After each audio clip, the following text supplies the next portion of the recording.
Hi hello welcome to our channel. నేను మీ శ్రీ. ఈరోజు మనం చెప్పుకోబోయే కథ ప్రేమ సంఘర్షణ పార్ట్ 22. కథలోకి వెళ్ళే ముందు వీడియోని లైక్ చేసి హైప్ చేయండి. సంధ్య పొద్దు అసలే పల్లెటూరు. పశువులు పక్షుల గూటికి చేరిన వేళ కావడంతో పల్లంతా సందడిగా ఉంది. అసలే కార్తీక మాసపు చివరి రోజులు.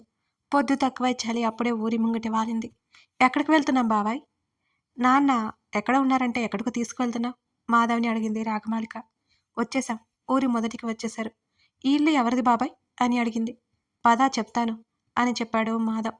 గేటు తీసి లోపలికి అడుగుపెట్టింది. మధ్యలో దారి. అటు ఇటు పూల మొక్కలు అందంగా పూలతో విరబూసి ఉన్నాయి. చుట్టూ చూసింది. దూరంగా చెట్లు మొక్కలు ఉన్నాయి. దూరంగా ఎక్కడి నుండో మల్ల సనజాజుల వాసన గుప్పమంది. మనసంతా హాయిగా అనిపించింది రాగమాలిక్కి. ఇద్దరు ఇంటి గుమ్మం వరకు వచ్చారు. తలుపుకి ఇరువైపులా అరుగులు. బయట వసారాలో కుర్చీలు వేసి ఉన్నాయి. ఏవో మాటలు వినిపిస్తుంటే అక్కడి నుంచి పక్కకు నడిచారు ఇద్దరు.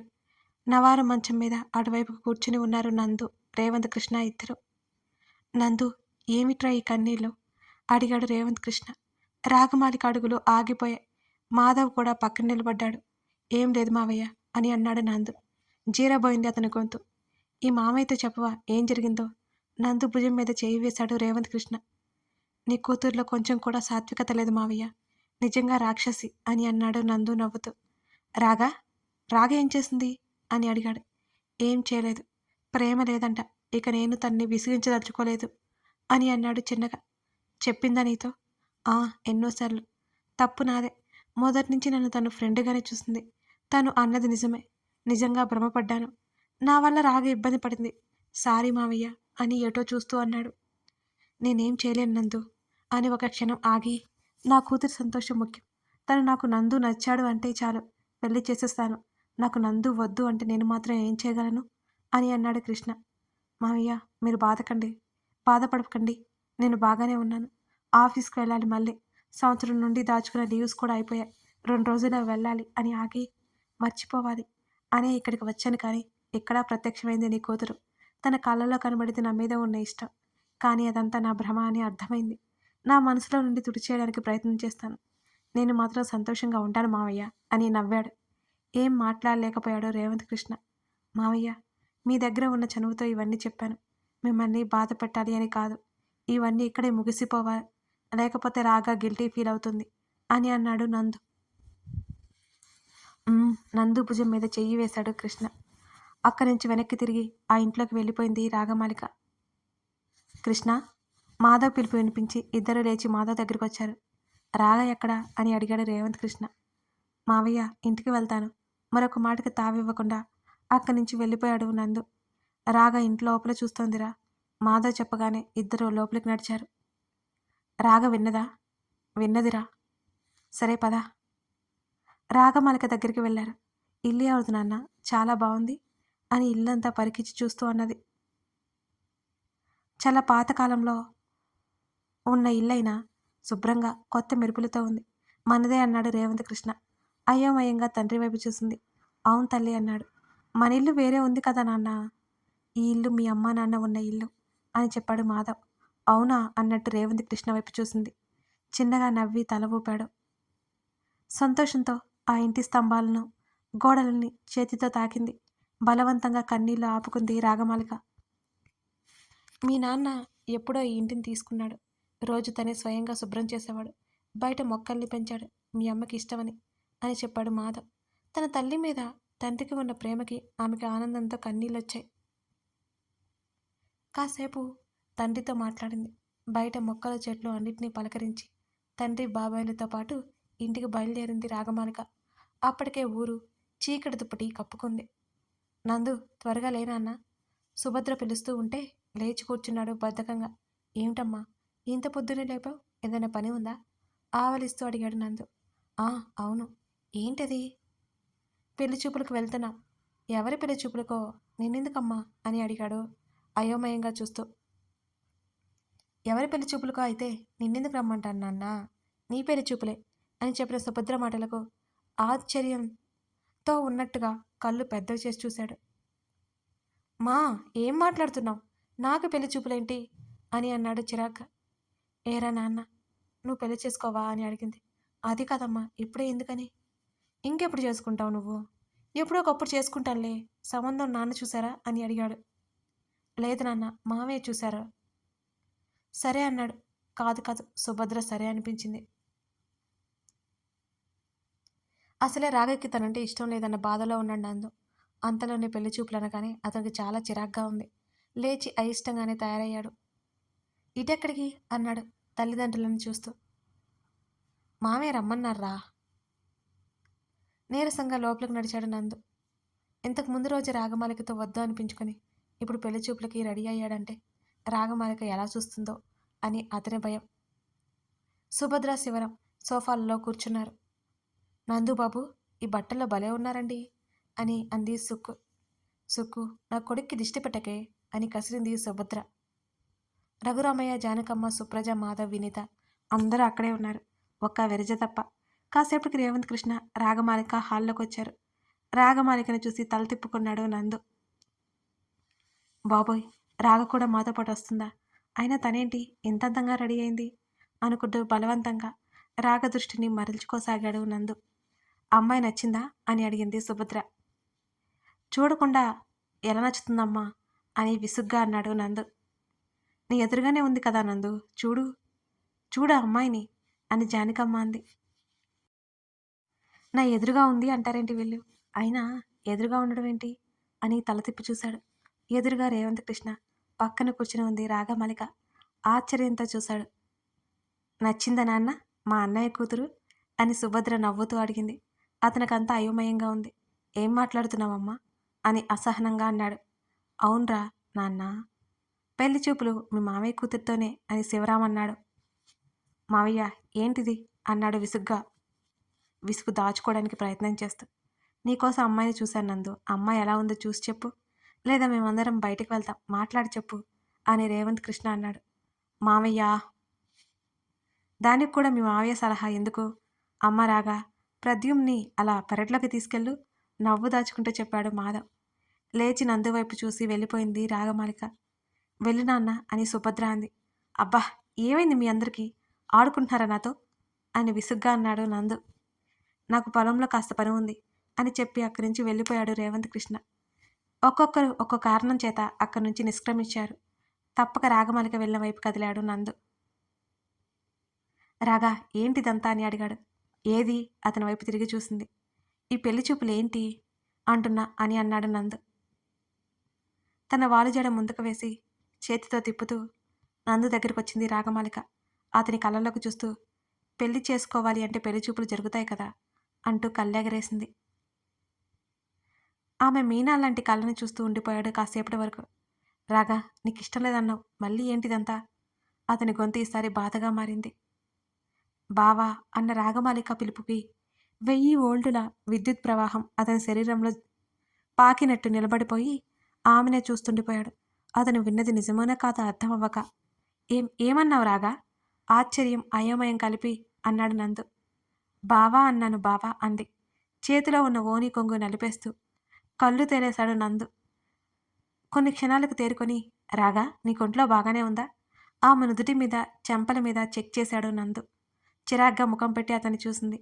ఒళ్ళంతా చల్లగానే ఉందే, ఎందుకు పిచ్చి పిచ్చిగా మాట్లాడుతున్నావు అని అడిగాడు నందు. శుద్ధపప్పు అని చిన్నగా గునిగింది. ఏంటా అన్నావు?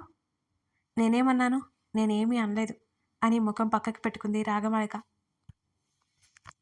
నువ్వు మామయ్య కోసం నన్ను పెళ్లి చేసుకుని అక్కర్లేదు, నేను మాట్లాడతాను అందరితో అని అక్కడి నుంచి ముందుకు కదిలాడు నందు. వెళ్తున్న అతని చొక్కా పట్టుకుని వెనక్కి లాగింది రాగమాలిక. ఏయ్, ఏం చేస్తున్నావు? కంగారుగా ఆమెను సమీపించాడు. చాలా ఎక్కువ మాట్లాడావు, ఇప్పటికే నోరు మూసుకొని పెళ్లికి రెడీ అయిపో. తన వాలు జడని వెనక్కి వేసి ముందుకెళ్ళిపోయింది రాగమాలిక. ఆ జడ అతని ముఖాన్ని తాకింది.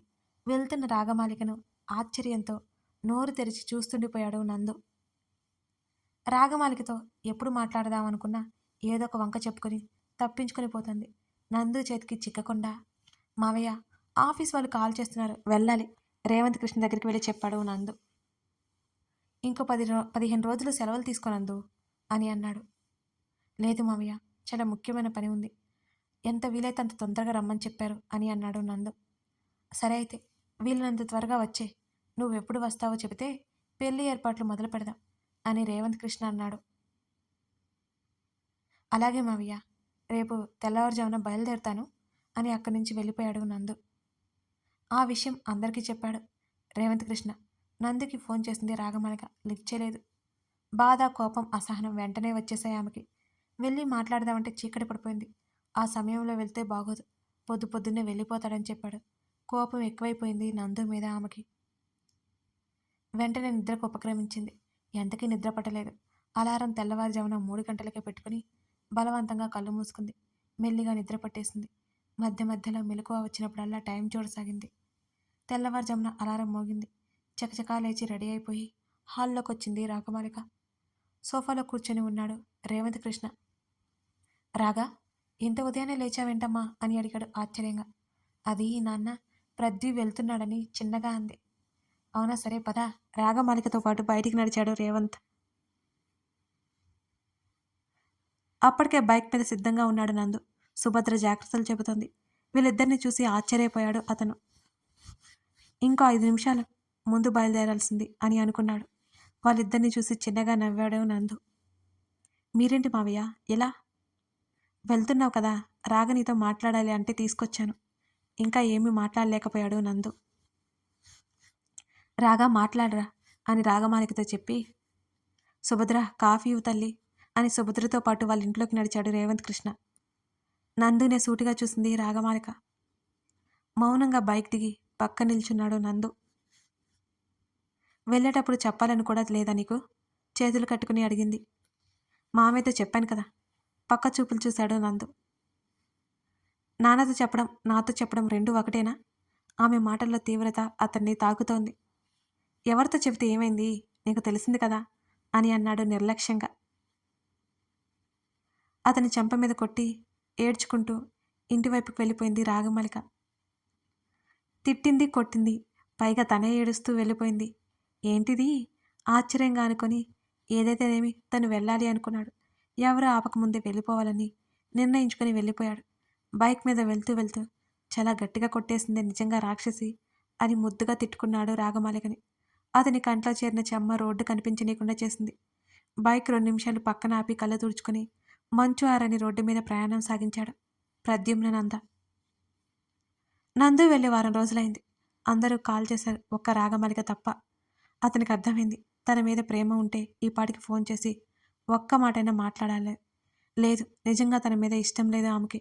బలవంతంగా రేవంత్ కృష్ణ కోసం ఆమె ఒప్పుకుంది. మెదడులో నుంచి, మనసులో నుంచి రాగమాలికను తీసేయలేకపోయాడు నందు. ఆమె మాటలు, ఆమె చూపులు, చేతలు అన్నీ అన్నీ వెంటాడుతున్నాయి ప్రతి క్షణం అతన్ని. ఆమెను చూడకుండా చాలా కష్టంగా కాలం ముందుకు సాగుతోంది అతనికి. రాగా, ఏమైంది తల్లి అలా ఉన్నావు? రేవంత్ కృష్ణ అడిగాడు. అందరూ చంద్రిక ఉన్న ఇంటి దగ్గరికి వచ్చారు. బయట ఉన్న అరుగు మీద కూర్చున్నారు.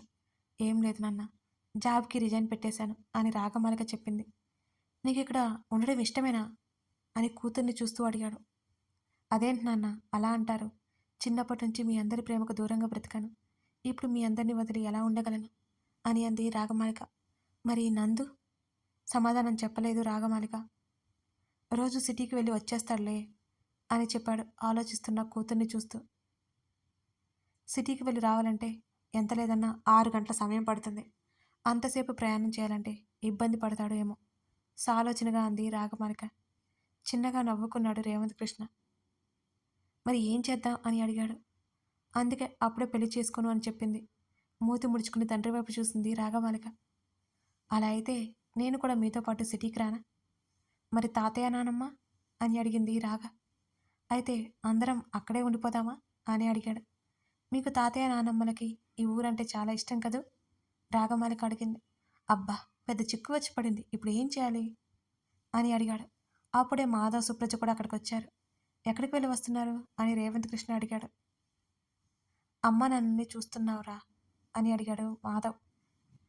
అరే, అడగడం మర్చిపోయాను, ఇన్ని రోజులు వెళ్లకుండా ఇప్పుడు వెళ్ళారా ఏంటి?